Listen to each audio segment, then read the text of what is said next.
dédramatiser et de parler de façon décomplexée. Hein. Et puis après, j'ai vu tout ce qu'on proposait, genre il fallait prendre l'accent, venir ici.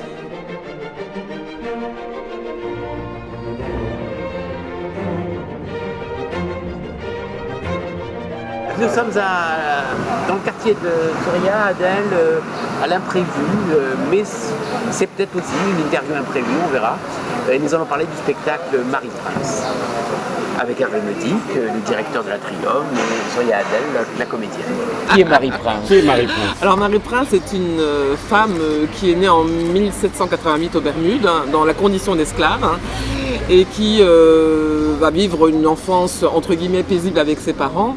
Et puis à l'âge de 12 ans, elle va être vendue, donc séparée de sa mère et de ses frères et sœurs. Hein. Et pendant un grand nombre d'années, elle va passer de maître en maître, d'île en île, et de mauvais traitement en mauvais traitement. Et puis en 1828, elle suit ses derniers maîtres, les Wood, à Londres, pour s'occuper des enfants. Et il se trouve qu'en Angleterre comme en France, on dit le sol de France affranchi, c'est-à-dire qu'il n'y a pas d'esclavage dans les royaumes. Hein. Donc Marie-Prince, en arrivant à Londres, elle est libre. Hein.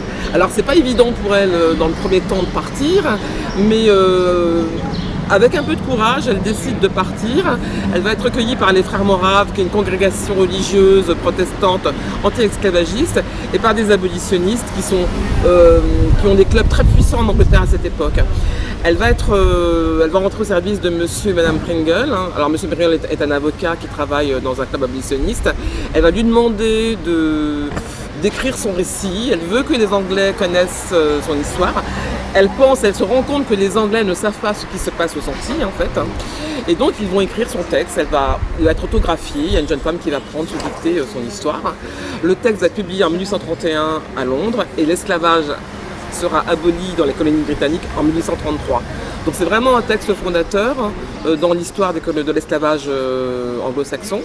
Et donc Marie-Prince est la première femme qui a vécu l'esclavage et qui laisse un témoignage de cette sorte.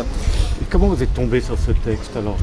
D'où il vient ce texte? Alors tout à fait par hasard, c'était en 2002, j'étais dans un salon du livre au ministère de l'Outre-mer, rue Oudinot, et je vois un livre qui a été édité chez Albin Michel, La véritable histoire de Marie-Prince. Et je lis au dos, premier témoignage d'une esclave antillaise.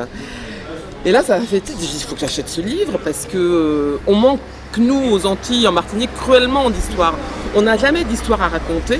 Et moi je dis que quand il n'y a pas d'histoire, quand il n'y a pas de témoignage, il n'y a pas d'histoire. C'est très compliqué d'expliquer aux gens qu'il y a eu de l'esclavage en France si on n'a rien à raconter, si on n'a que des dates. Il faut vraiment des histoires vécues, des vrais récits. Donc je l'ai acheté, je l'ai lu et là ça m'est tombé des mains. J'ai dit wow. Je pouvais pas imaginer ça en fait. Hein. Et ça a maturé. J'ai dit à un producteur, un metteur en scène, quand il va tomber sur ce texte-là, il va en faire quelque chose.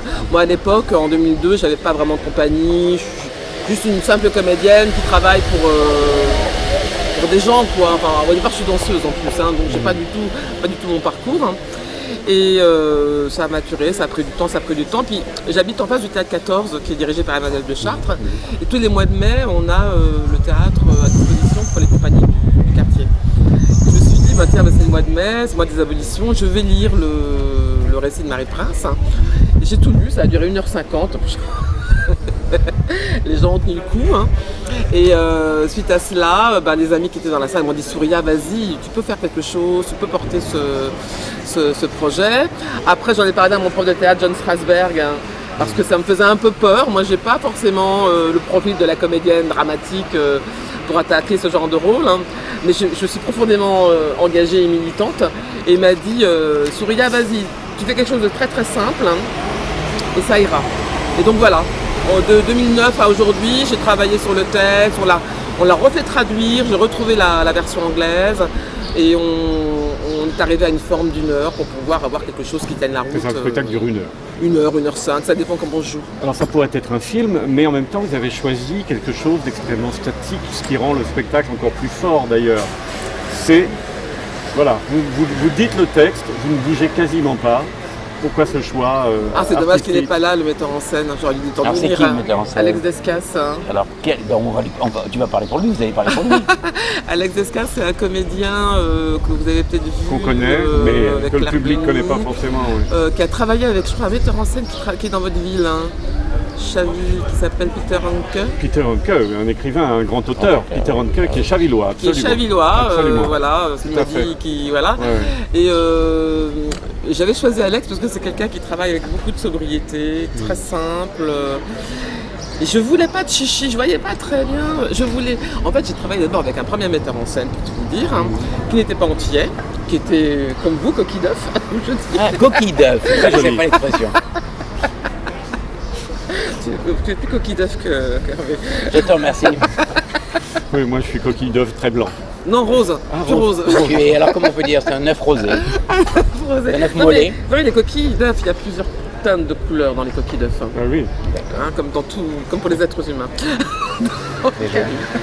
Donc, Tu commençais avec une coquille d'œuf. j'ai commencé avec une coquille d'œuf. Vous avez commencé, il faut que vous voyez. Vous avez commencé avec une coquille d'œuf, d'accord? Et donc, il a commencé à vouloir me dire oui, Souria, tu vas arriver pieds nus, courbé comme une vieille dame, on aura de la musique gospel. Oh là là, j'ai dit, c'est surtout pas ce que je veux. C'est ce que j'appelle le folklore de l'esclavage. Quelque chose qui va être, déjà vu, revu, et puis... Larmoyant. Larmoyant. Alors ça, c'était quelque chose qui était... J'avais deux conditions. Je voulais qu'elle ait des chaussures, parce qu'il faut au moment où elle parle, elle est libre. Elle est à Londres. C'est une femme qui a une dignité. Donc il ne fallait pas qu'elle soit pieds nus, surtout. Et puis, je voulais que ce soit... si elle bouge, il faut que c'est une raison qu'elle ait bougé, quoi, simple. Alors, Alex est quelqu'un qui a beaucoup de pleurégie, je sais. Il m'a demandé est-ce que tu te sens le courage de ne pas bouger. Je lui ai dit on peut essayer, pourquoi pas. Et voilà. Alors, on a eu très peu de temps pour la création. On n'a pas eu de résidence de création. On a répété dans une salle dans le 14e et au Splendide, qui est un théâtre de l'humour, on a eu le plateau. Et donc voilà, on n'avait pas non plus beaucoup d'argent. Tout ça fait que les contraintes et financières et les contraintes de temps, au bout d'un moment, elles vous obligent à faire au plus simple. Alors il y a une canne. Elle a une canne. Ouais. Enfin, en tout cas, moi, quand on a vu la représentation, il y avait une canne. Alors pourquoi cette canne? Alors, la canne. Ce qui s'est passé, c'est que comme j'étais très stressée avec ce texte, je tombais malade à la 3e. Ah oui. Qui est terrible, on peut imaginer, pour une petite compagnie, première, deuxième, et à la troisième, je suis tombée malade. J'ai eu des problèmes de calcul de vésicule biliaire, c'est rien de grave, c'est très très douloureux. Très douloureux. J'ai été envoyée aux urgences et j'ai fait 9 jours d'hosto et j'ai perdu 7 kilos.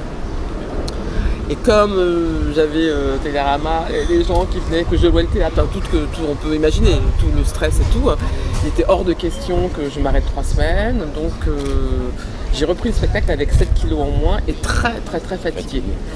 Et je voulais jouer assise. Donc elle a dit non, c'est pas possible, je ne peux pas jouer assise, on ne peut pas faire les lumières et tout ça. Et pour moi, il était important que j'ai une canne. Je ne pouvais pas tenir debout. En fait, j'étais très fatiguée. Donc j'ai pris la canne et j'ai joué avec la canne. Mais la canne, vraiment, je m'appuyais dessus.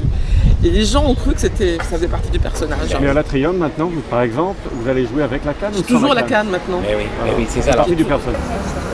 Alors le spectacle sera le 11 mars 2016 à l'Atrium de Chaville, c'est à quelle heure? 20h40, comme tous nos spectacles. Est-ce que c'est ouvert à tout public? Ah oui, il y a tout public et puis amenez vos adolescents, il n'y a aucun problème. Ce serait bien qu'ils viennent aussi. Alors on vous attend.